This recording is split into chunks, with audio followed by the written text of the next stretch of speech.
very late that morning, and was in a great dread of a scolding, especially because Monsieur Hamel had said that he would question us on participles, and I did not know the first word about them. For a moment I thought of running away and spending the day out of doors.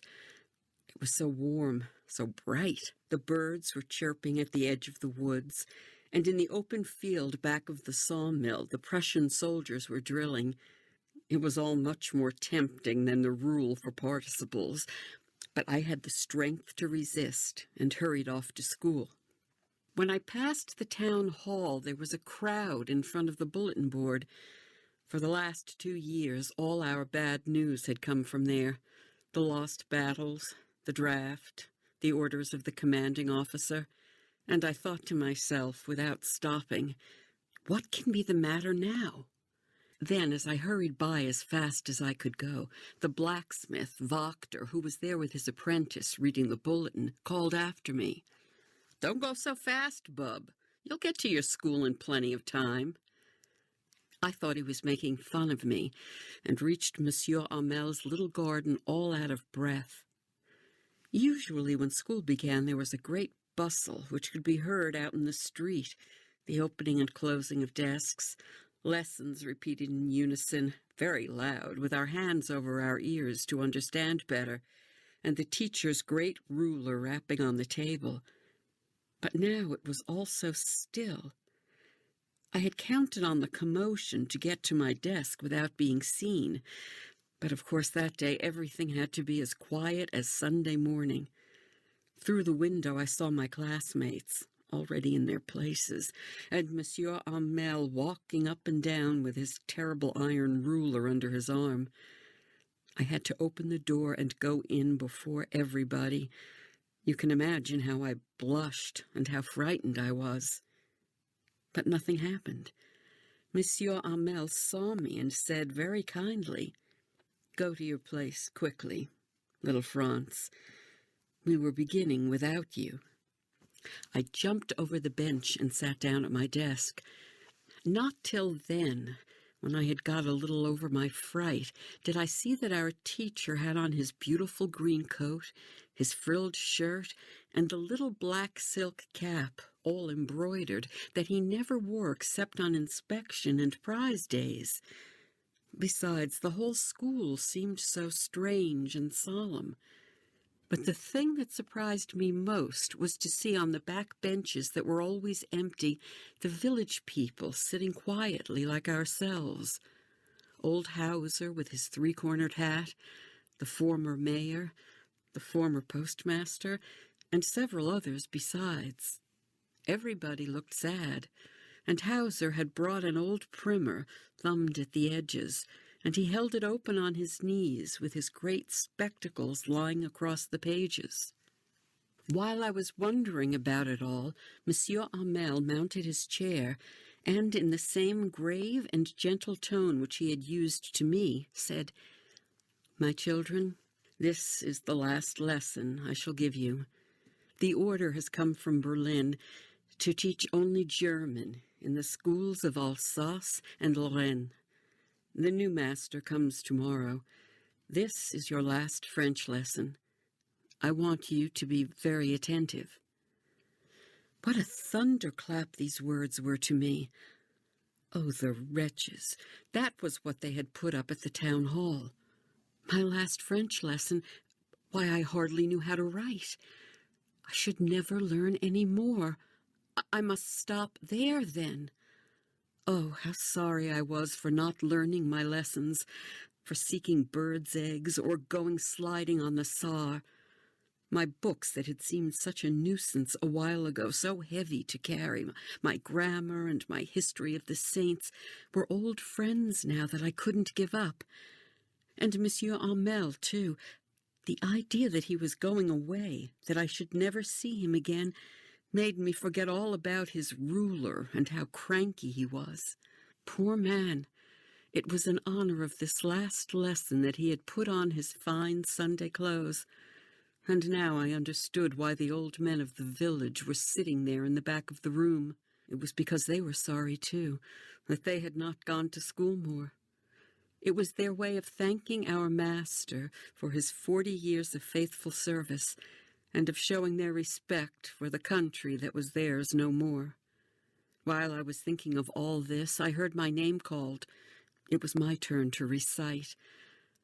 What would I not have given to be able to say that dreadful rule for the participle all through, very loud and clear and without one mistake? But I got mixed up on the first words and stood there, holding on to my desk, my heart beating and not daring to look up. I heard Monsieur Hamel say to me, "I won't scold you, little Franz. You must feel bad enough. See how it is? Every day we have said to ourselves, 'Pah, I've plenty of time, I'll learn it tomorrow.' And now you see where we've come out. Ah, that's the great trouble with Alsace. She puts off learning till tomorrow. Now those fellows out there will have the right to say to you, 'How is it you pretend to be Frenchmen, and yet you can neither speak nor write your own language?' But you are not the worst, poor little Franz. We've all a great deal to reproach ourselves with. Your parents were not anxious enough to have you learn. They preferred to put you to work on a farm or at the mills, so as to have a little more money. And I've been to blame also. Have I not often sent you to water my flowers instead of learning your lessons? And when I wanted to go fishing, did I not just give you a holiday?" Then, from one thing to another, Monsieur Hamel went on to talk of the French language, saying that it was the most beautiful language in the world, the clearest, the most logical, that we must guard it among us and never forget it. Because when a people are enslaved, as long as they hold fast to their language, it is as if they had the key to their prison. Then he opened a grammar and read us our lesson. I was amazed to see how well I understood it. All he said seemed so easy, so easy. I think, too, that I had never listened so carefully, and that he had never explained everything with so much patience. It seemed almost as if the poor man wanted to give us all he knew before going away, and to put it all into our heads at one stroke. After the grammar, we had a lesson in writing. That day, Monsieur Hamel had new copies for us, written in a beautiful round hand. France, Alsace, France, Alsace.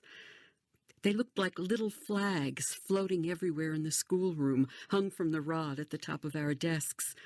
You ought to have seen how everyone set to work, and how quiet it was. The only sound was the scratching of the pens over the paper. Once some beetles flew in, but nobody paid any attention to them, not even the littlest ones, who worked right on tracing their fish hooks, as if that was French, too. On the roof, the pigeons cooed very low, and I thought to myself, will they make them sing in German, even the pigeons? Whenever I looked up from my writing, I saw Monsieur Hamel sitting motionless in his chair, and gazing first at one thing, then at another, as if he wanted to fix in his mind just how everything looked in that little schoolroom. Fancy! For 40 years he had been there in the same place, with his garden outside the window and his class in front of him, just like that. Only the desks and benches had been worn smooth. The walnut trees in the garden were taller, and the hop vine that he had planted himself twined about the windows to the roof. How it must have broken his heart to leave it all, poor man. To hear his sister moving about in the room above, packing their trunks, for they must leave the country next day. But he had the courage to hear every lesson to the very last. After the writing, we had a lesson in history, and then the babies chanted their ba, be, bi, bo, boo.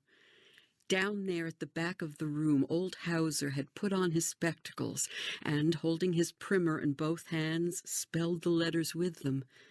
You could see that he, too, was crying. His voice trembled with emotion, and it was so funny to hear him that we all wanted to laugh and cry. Ah, how well I remember it, that last lesson. All at once the church clock struck 12, then the Angelus. At the same moment, the trumpets of the Prussians returning from drill sounded under our windows. Monsieur Hamel stood up, very pale, in his chair.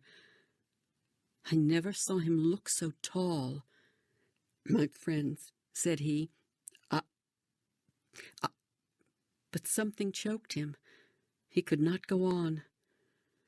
Then he turned to the blackboard, took a piece of chalk, and, bearing on with all his might, he wrote as large as he could, Vive la France. Then he stopped and leaned his head against the wall, and, without a word, he made a gesture to us with his hand. School is dismissed. You may go. The last lesson, End PDF. of the last. 2. Summary. The narrator of the story is Franz, a student in the class of M. Heimel. One morning Franz was late for school. His teacher, M. Heimel, had told his class that he would be asking questions on participles on that day. Franz felt like playing hooky for a moment. But he resisted the urge and went to school. On his way to school, he saw people clustered in front of the bulletin board, and as usual, he assumed that there was some bad news. It had been happening since Prussia annexed their district of Alsace. The day felt unusual compared to regular days, as there was no commotion in the classroom. Everything was quiet, and instead of being scolded by M. Heimel, Franz was asked to go to his seat quickly. He noticed something odd about his teacher. M. Heimel was not wearing his usual clothes. He wore extravagant clothes only meant for school inspection or prize days. Another odd thing that day about the school was that most of the villagers, including the former mayor, former postmaster, etc., were sitting on the back benches and looked sad. As the class began, the teacher, M. Heimel, announced that this was his last French lesson for his students, as the Prussians had announced that French would no longer be taught in schools. Franz felt a sudden pang of remorse. He realized what the bad news on the bulletin board was. French was no longer to be taught in schools. Franz felt sorry about not attending his classes and not bothering about his lessons. He realized the villagers had come there to pay their respects to M. Heimel's 40 years of service as a teacher. It was also about showing respect for their country, which was not theirs anymore. When it was Franz's turn to recite, M. Heimel was patient. He did not scold Franz.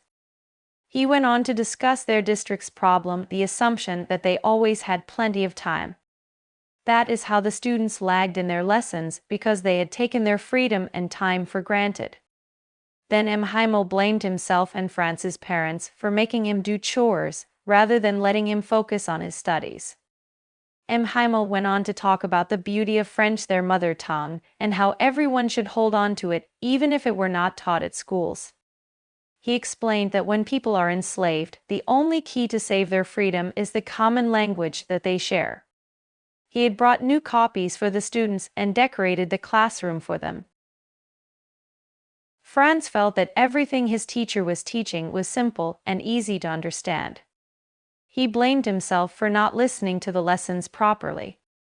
Franz discovered that M. Heimel was supposed to leave the country. He realized how difficult it must have been for his teacher to leave a place he had stayed and served in for 40 years. As the clock struck 12 and the Prussians blew their trumpets, the class ended, and M. Heimel said goodbye to his class by writing Vive la France on the blackboard since he was too emotional to speak.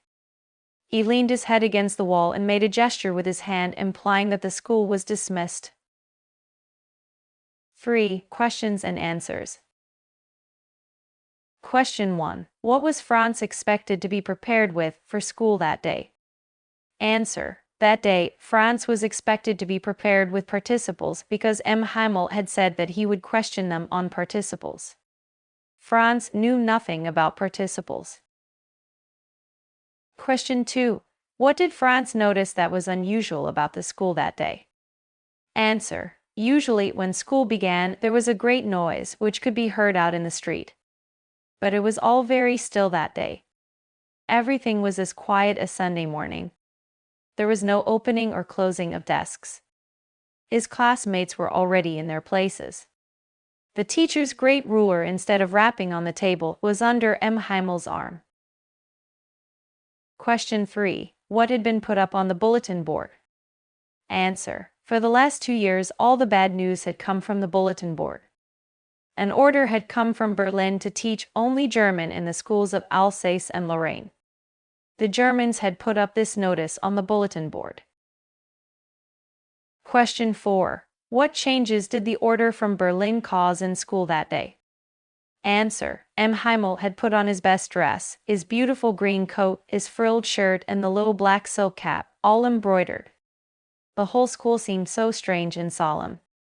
On the back benches that were always empty, the elderly village people were sitting quietly like the kids. They all came to thank the teacher for his long service. Question 5. How did Franz's feelings about M. Heimel and school change? Answer. Franz came to know that it was the last lesson in French that M. Heimel would give them. From the next day they will be taught only German. Then he felt sorry for not learning his lessons properly. His books, which seemed a nuisance and a burden earlier, were now old friends. His feelings about M. Heimel also changed. He forgot all about his ruler and how bad-tempered he was. Question 6. The people in this story suddenly realize how precious their language is to them. What shows you this? Why does this happen? Answer. M. Heimel told the students and villagers that henceforth only German would be taught in the schools of Alsace and Lorraine. Those who called themselves Frenchmen would neither be able to speak nor write it. He praised French as the most beautiful, the clearest, and most logical language in the world. He said that for the enslaved people, their language was the key to their prison. Then the people realized how precious their language was to them. This shows people's love for their own culture, traditions, and country. Pride in one's language reflects pride in the motherland. Question 7. Franz thinks, will they make them sing in German, even the pigeons? What could this mean? Answer. This comment of Franz shows a Frenchman's typical reaction to the imposition of learning German, the language of the conquerors. Being deprived of the learning of mother tongue would mean cutting off all bonds with the motherland. Teaching the pigeons to sing in German indicates how far the Germans would go in their attempts of linguistic prejudice. Question 8. When a people are enslaved, as long as they hold fast to their language, it is as if they had the key to their prison.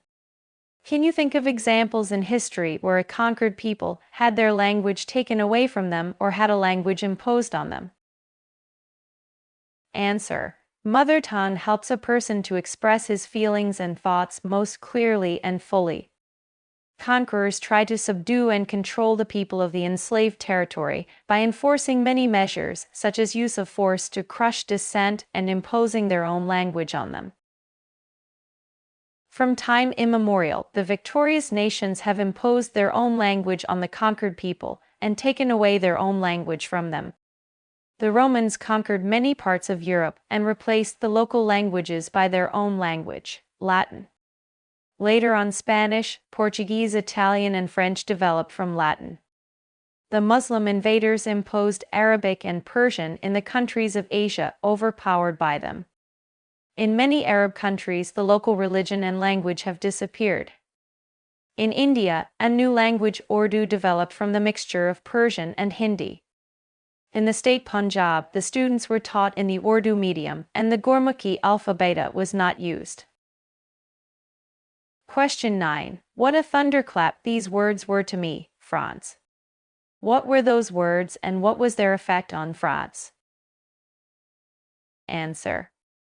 Franz was thunderstruck when Mr. Heimel announced that he was there to teach his last lesson of French that day. They had received orders from Berlin that teaching French was being barred. Franz felt very sorry for not learning his French lessons when there was still time. He felt very sad. Question 10. How were the parents and M. Heimel responsible for the children's neglect of the French language? Answer. M. Heimel feels that the parents and he himself are responsible for the children's neglect of the French language. Parents preferred to have their children work on their farms or in the mills. Even Heimel had sent the children on petty errands for his convenience, thus making them miss their lessons. Question 11. Why did Franz not want to go to school that day? Answer. Franz did not want to go to school that day because the weather was very tempting. The bright day, chirping of birds, woods and fields, free environment outside along with the drilling by Prussian soldiers all restricted him. Moreover, he did not prepare his lesson and feared Mr. M. Heimel's scolding on that day. Question 12. Why was Franz not scolded for reaching the school late that day? Answer. Mr. H. Heimel did not scold Franz. He only said that it is not good to put off learning. He blamed Franz's parents for not caring towards his studies. He blamed himself also and spoke very kindly to him to sit in his place quickly. Question 13. What did Franz wonder about when he entered the class that day? Answer.